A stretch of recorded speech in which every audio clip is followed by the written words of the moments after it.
నమస్తే, welcome to our channel. నేను పద్మిని, ప్రస్తుతం పాటు సోషల్ యాక్టివిస్ట్ కృష్ణకుమారి గారు ఉన్నారు. మాట్లాడదాం. మేడం నమస్తే. మేడం, ఇంకా ఎన్ని రోజులు నానుతుందో ఈ అంశం తెలియనటువంటి పరిస్థితి, కొండా సురేఖ గారి అంశము. అయితే ఇప్పుడు ఇంకొక కొత్త టర్న్ ని తీసుకుందని చెప్పుకోవచ్చు. ఇండస్ట్రీలో ఉన్నటువంటి వాళ్ళు ప్రతి ఒక్కరు కూడా ఇంచుమించు స్పందించారు. ఇట్లాంటి మాటలు సబబు కాదు అని. ఈవెన్ సమంత కూడా ఇన్స్టాగ్రామ్ లో పోస్ట్ పెట్టడం జరిగింది. నన్ను ఈ పాలిటిక్స్ నుంచి కాస్త దూరంగా ఉంచండి, it's private matter. So definite గా దీని గురించి మాట్లాడే హక్కు మీకు లేదు అని కొంచెం ఘాటుగానే స్పందించారు సమంత అని చెప్పుకోవచ్చు. అలాగే అమల గారు కూడా స్పందించినటువంటి సందర్భం ఉంది. చాలా సీరియస్ గానే ఆవిడ కూడా స్పందించారు. ఆవిడ ప్రియాంక గాంధీ గారితో కాస్త క్లోజ్ అనే మాటలు కూడా వినపడుతున్నాయి. మొత్తం ఈ అంశాన్ని ఒకసారి చూసుకుంటే కాంగ్రెస్ ఎటువంటి పరిస్థితులు తీసేయటం కాకుండా పోస్ట్ నుంచి ఆవిడ్ని రాజీనామా చేసేలాగా పరిస్థితులు వస్తున్నాయి అని చెప్పి చాలా వరకు టాక్ నడుస్తుంది. ఇందులో నిజానిజాలు ఏంటి అంటే, నిజానిజాల కంటే కూడా ఇప్పుడు ఆవిడ రాజీనామా చేసే వరకు అది ఎంతవరకు అనేది మనకు అర్థం కాదు. అయితే ఇప్పుడు కాంగ్రెస్ పార్టీ ఒక ఆత్మరక్షణలో పడిపోయిన పరిస్థితి వచ్చింది కొండా సురేఖ గారి వ్యాఖ్యల వల్ల. ఇప్పుడు దాన్ని బట్టి ఆవిడే పరిస్థితిని అర్థం చేసుకుని, నేను విమర్శల పాలయ్యేదానికన్నా, నేను ఇక్కట్ల పాలయ్యేదానికన్నా పార్టీని కూడా నేను ఇక్కట్ల పాలు చేశానే అనే ఒక ఫీలింగ్లోకి ఆవిడ రావాలి లెక్క ప్రకారం అయితే. ఎందుకంటే ఇంత స్పందన ఈ మధ్యకాలంలో ఇంత మూకమ్మడిగా ఏ టాపిక్కి రాలేదు. ఇప్పుడు చిన్న చిన్న పిల్లల్ని అత్యాచారాలు చేసి చంపేస్తున్నారు అన్నప్పుడు కూడా పెద్దగా ఎవరు మాట్లాడింది లేదు. ఎవరో ఒకరిద్దరు, మనోజు, అలాగే చిరంజీవి మేనల్లుళ్ళు, వాళ్ళు సాయిధరం తేజ్ అట్లాంటి వాళ్ళు ఏదైనా మాట్లాడతారు తప్పితే మిగతా వాళ్ళు ఎవరు పెద్దగా మాట్లాడుకుని పట్టించుకున్నది లేదు. కానీ ఈ విషయానికి మటుకు అందరూ ఏకమైపోయారు, ఒక తాటి మీదకి వచ్చి ప్రతి వాళ్ళు మాట్లాడారు. అంటే దీని అర్థం ఏంటి అంటే, ఇది చాలా ఇబ్బందికరమైన మాటలు ఇవి. ఎవరినన్నా సరే, ఏ కుటుంబాన్నన్నా ఎవరు సహించే మాట కాదు ఇది.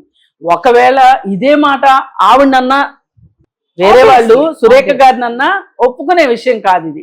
మరి ఇలాంటి పరిస్థితిలో ఆవిడ ఎందుకు అంత సంయమనం కోల్పోయింది? అలా కోల్పోయిన వాళ్ళు మరి అసలు మంత్రి పదవిలో కొనసాగే హక్కు ఉంటుందా? ఇవన్నీ మాట్లాడుకుంటే వీటన్నిటికీ సమాధానం ఎవరు చెప్పాల్సి వస్తుంది? కాంగ్రెస్ పార్టీ చెప్పాల్సి వస్తుంది. అసలు ఆ మాటకు వస్తే మేడం, పెద్ద పెద్ద యాక్సిడెంట్స్ అయిపోయి పెద్ద ఒక 100 మందో 200 మందో చనిపోయి ట్రైన్ యాక్సిడెంట్స్ జరిగిన ఆ సందర్భాల్లో కూడా ఈ మధ్య కాలంలో మనం చూసుకుంటే ఎవరు రైల్వే మినిస్టర్ రాజీనామా చేసిన దాఖలా లేవు. ఇదివరకు రోజుల్లో చిన్నది ఏదైనా మరక వచ్చింది అని అంటే వెంటనే రాజీనామా చేసేసినటువంటి నేతల్ని మనం చూసాం. లాల్ బహదూర్ శాస్త్రి గారు రైల్వే మంత్రిగా ఉన్నప్పుడు రాజీనామా చేశారు. అది చాలా చిన్న సంఘటన. అలా ఇంకా చాలా మంది చేసిన వాళ్ళు ఉన్నారు. అసలు ఇప్పుడు రాజకీయ నాయకుల్ని ఎక్స్పెక్ట్ చేయొచ్చా? అస్సలు ఆ చిత్తశుద్ధే లేదు. అసలు ఆ బాధ్యత తీసుకోవడం, ఆ భరోసా ప్రజలకు కల్పించడం అనేది మర్చిపోయి చాలా రోజులైంది రాజకీయ నాయకులు. ఇప్పుడు కూడా ఏంటంటే ఈవిడ వ్యక్తిగతంగా చేసి, ఈవిడ ఒక మామూలు కాంగ్రెస్ పార్టీలో కార్యకర్తగా ఉండి చేసినా, లేకపోతే ఒక మామూలు సామాన్య పౌరురాలుగా చేస్తే కూడా ఒప్పుకునే మాటలు కాదవి. మరి అలాంటప్పుడు ఈవిడ చాలా దానికి బాధ్యత వహించాల్సిన అవసరం అయితే ఉంది, ఏ మాటకు ఆ మాట. ఈ పరిస్థితుల్లో అధిష్టానం ఆవిడికి చెప్పగలదా అనేది ఒక మాట. ఇప్పుడు ఆ కుటుంబం గురించి వాళ్ళు సమాజంలో మంచి ఎంత చేస్తారో చెడు కూడా అంత చేస్తారని ఆ కుటుంబం గురించి పేరుంది. నమ్మిన వాళ్ళని నెత్తిన పెట్టుకుంటారు. ఒక రకమైన ఫ్యాక్షన్ టైప్లోనే ఉంటారు వాళ్ళిద్దరు, భార్యాభర్త ఇద్దరు. పైగా భార్యాభర్త, వాళ్ళ కూతురు, ముగ్గురు కూడా ఎక్కడా కూడా వాళ్ళకు కుటుంబంలో ఎవరిని బయట వాళ్ళని వాళ్ళని ఎవరు మనుషులు, వాళ్ళు ముగ్గురు కూడా, భార్య కానీ భర్త కానీ కూతురు కానీ వాళ్ళు అలా ఉంటారు. మరి అలా ఉండే వాళ్ళు, వాళ్ళకొక్కళ్ళకే కుటుంబం ఉండదు కదా, అందరికీ కుటుంబాలు ఉంటాయి కదా. ఈ పరిస్థితుల్లో ఇంత వ్యతిరేకత వచ్చిన తర్వాత ఈ వ్యతిరేకతను చల్లార్చాలి అంటే గనక ఒక్కటే తారక మంత్రం ఏంటి అంటే ఆవిడ రాజీనామా చేయటం. అంతకుమించి మార్గమే లేదు. చల్లారదంటారా ఈ అంశము? ఇప్పుడు ఈవిడ రాజీనామా చేసిన తర్వాత ఇప్పుడు నాగార్జున ఏం చెప్పారు? ఆవిడ సమంతకు ఒక్కదానికి సారీ చెప్తే సరిపోద్దా, మాకు చెప్పలేదు అంటే, మరి ఇప్పుడు ఆవిడ చెప్తే గనక మీరు కేసు ఉపసంహరించుకుంటారా అని చెప్పి అడిగారు. అయితే అయినా కానీ నేను ఉపసంహరించుకోను అని చెప్పాడు. 100 కోట్లకి డ్యామేజ్ చేశాడు ఆయన, పరువు నష్టం దావా వేశాడు. మరి అది ఏ మలుపు తిరుగుతుందో చూడాలి. ఈలోపు ఈ ప్రజాగ్రహానికి కానీ ఇంతమంది మాట్లాడిన దానికి కానీ ఈ ఒత్తిడికి తలొగ్గి కాంగ్రెస్ పార్టీ ఆమెతో రాజీనామా చేయిస్తుందా, లేకపోతే ఆవిడే కావాలని అన్నా అనుకోకుండా అన్నా తప్పు అయితే పొరపాటు అయితే జరిగిపోయింది కాబట్టి ఆవిడే బాధ్యత తీసుకుంటుందా, పార్టీ బాధ్యత తీసుకుంటుందా అనేది తేలాల్సిన విషయం. కానీ ఏది ఏమైనా ఇవాళ ఈ హడావుడి కాస్త ఆగాలి అన్నా, పరిస్థితి చేతుల్లోకి తెచ్చుకోవాలి అన్నా గానీ ఏదో ఒక సీరియస్ స్టెప్ అయితే పడాల్సిందే. ఇప్పుడు ఒక్కోసారి అగ్రహ జ్వాలల్ని అణచాలి అంటే సమస్య మొత్తాన్ని పరిష్కారం చేయలేకపోవచ్చు. ఏదో తీసుకునే ఒక చర్య వల్ల తాత్కాలికంగానైనా అగ్రహ జ్వాలలు ఆగుతాయి. ఒకసారి చూడండి దిశ ఎన్కౌంటర్ విషయం తాత్కాలికంగా ఆగిపోయింది, ఎన్కౌంటర్ చేశాక ఆగిపోయింది. వాళ్ళు దీన్ని ఆపాలి అంటే, ఈ జనాలందరి నోర్లు మూపించాలి అంటే, ఈ ప్రభుత్వం మీద తిరుగుబాటు ఆగాలి అంటే కేసీఆర్ తీసుకున్న నిర్ణయం అది. ఎన్కౌంటర్ చేసేశారు. పైగా ఎన్కౌంటర్ చేస్తే కూడా వాళ్ళు దిక్కుమొక్కు లేని జనాలు, వాళ్ళ తరఫున మాట్లాడే వాళ్ళు కూడా ఉండరు, నష్టమే ఉంది అనే ఉద్దేశంతో చేయించేశారు. నిజంగానే వాళ్ళకి మొత్తం అందరూ మర్చిపోయారు. ఇవాళ ప్రతి ఒక్కళ్ళు ఏం మాట్లాడతారు, ఏదున్నా కానీ ఎన్కౌంటర్ చేయండి, అప్పుడు దిశ అప్పుడు చేయలేదా, ఇప్పుడు ఎందుకు చేయరు అని మాట్లాడుతుంటారు. అదేదో సర్వరోగ నివారణ అయినట్టు. కానీ ఏంటంటే ఏదైనా ఇలాంటి సందర్భంలో ఒక పెద్ద అడుగు పడాల్సిందే. ఆ అడుగు సురేఖ గారే తీసుకుంటుందా లేదా పార్టీయే తీయిస్తుందా అనేది ప్రశ్నార్థకమే. కానీ పార్టీ తీస్తుందా అనేది కూడా చాలా అంటే ఆశ్చర్యపరుస్తుంది. ఎందుకంటే పార్టీ నుంచి వచ్చేటటువంటి రియాక్షన్స్ మనం చూసుకుంటే, ఇప్పుడు రీసెంట్ గా నాగార్జున గారి మీద ఒక కేసుని పెట్టడం జరిగింది. కాంగ్రెస్ పార్టీ నుంచి ఒక కేసు అనేది వచ్చింది. ఆ కేసును పెట్టించిన తర్వాత రీసెంట్ టైమ్స్ ఇప్పుడే ఎట్లా ఎక్స్పెక్ట్ చేస్తాం కాంగ్రెస్ పార్టీ ఇవన్నీ రాజీనామా చేయించే దిశగా?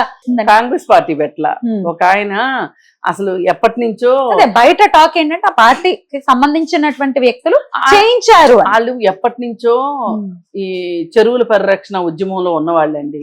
భాస్కర్ రెడ్డి గారు అని చెప్పి ఆయన ఇప్పుడు ఆయన ఏం వేశారంటే, మీరు కూలగొట్టారు సరే ఆయన మరి ఇలాంటి స్థలంలో ఏది FTLలోను బఫర్ జోన్లోను వాళ్ళు షెడ్లు వేసి వ్యాపారం చేసుకున్నారు, నెలకి ఇన్ని లక్షలు సంపాదించారు వాళ్ళు, ఇన్ని సంవత్సరాల మీద నెలకి ఇన్ని లక్షలు చొప్పున చేసుకుంటే గనక ఆ సంపాదించిన డబ్బుల్లో ఖర్చులు తీసేయగా మిగతా డబ్బులు ప్రభుత్వానికి కదా అనే ఉద్దేశంతో వాటికి సమాధానం చెప్పాలి అని ఆయన మీద ఇప్పుడు కేసు పెట్టారు. ఆయన కన్వెన్షన్ కూల్చేసి ఇంచుమించు సుమారుగా 1 month అవుతుంది. ఈయనకి ఇప్పుడు నిద్ర లేచారు అనే టాపిక్ బయట జనాల్లో బాగా నడుస్తోంది. ఇప్పుడు కేసు వేసింది ఆయన అయినా గానీ వెనక వాళ్ళ ప్రోత్సాహం వీళ్ళదే కావచ్చు. అంటే ఇప్పుడు ఈయన 100 కోట్లకు పరువు నష్టం దావా వేశారు కదా, ఆయన ఆ కేసు నుంచి వెనక్కి తప్పు. ఇప్పుడు ఈ క్రిమినల్ కేసు గురించి ఈయనేమన్నా ఒక సర్దుబాటు చేసుకుంటే అప్పుడు అది ఆగిపోద్దేమో. ఇదంతా చెక్స్ అండ్ బ్యాలెన్సెస్ మీద ఆధారపడి ఉంది. అంతేగాని సమస్య పరిష్కారం గురించి ఒక పౌరుడు తప్పు చేస్తే ఆ తప్పు తెలుసుకుని దిద్దుకునే లాగా లేవు. ఏది ఏమైనానండి, ఇది ఒక రకంగా రాజకీయాల్లో పెద్ద కుదుపు ఈ సురేఖ గారి వ్యవహారం. ఇక నుంచి రాజకీయ నాయకులు కొంచెం ఒళ్ళు దగ్గర పెట్టుకొని బుర్ర దగ్గర పెట్టుకుని మాట్లాడాల్సిన టైం వచ్చిందనేది అర్థమవుతుంది. ఎందుకంటే జనాలు కూడా చూస్తా ఊరుకోరు. పోనీ జనాలకి ఈ విషయం ఎంత ఫాస్ట్ గా అంటే పైనుంచి ఆకాశం నుంచి వర్షపు చుక్క పడటానికి ఎవరన్నా టైం చెప్పగలరా? లేదు. అంతేలాగా వ్యాపించేస్తుంది దావానాలం లాగా. అందుకని ఇవాళ ఏ వార్తనైనా కప్పెట్టడం ఆపటం అనేది కుదిరే పని కాదు. అందుకని ఏం జరుగుతుంది, డ్యామేజ్ జరుగుతూ ఉంటది, ఇమేజ్ కి డ్యామేజ్ జరుగుతూ ఉంటది. అందుకని ఇప్పుడు ఇమేజ్ ని కాపాడుకోవాలంటే ఏదో ఒక దిద్దుబాటు చర్య చెయ్యాలి. ఆ దిద్దుబాటు చర్య ఆవిడతో రాజీనామా చేయించడంతోనే జరుగుతుంది ప్రస్తుతానికైతే. రైట్. అయితే ఇంకొక ప్రశ్న, కాంగ్రెస్ హైకమాండ్ నుంచి దీని గురించి ఏమైనా రియాక్షన్ వచ్చే పరిస్థితి ఉంటుంది అనుకోవచ్చా? అంటే హైకమాండ్ కూడా సీరియస్ అయిందని అర్థం అవుతుంది. అంటే నిప్పులైతే పొగరాదు కదా, వార్తలు అయితే వస్తున్నాయి, బాగానే షికారులు చేస్తున్నాయి. ఎవరైనా అంటారండి మాట.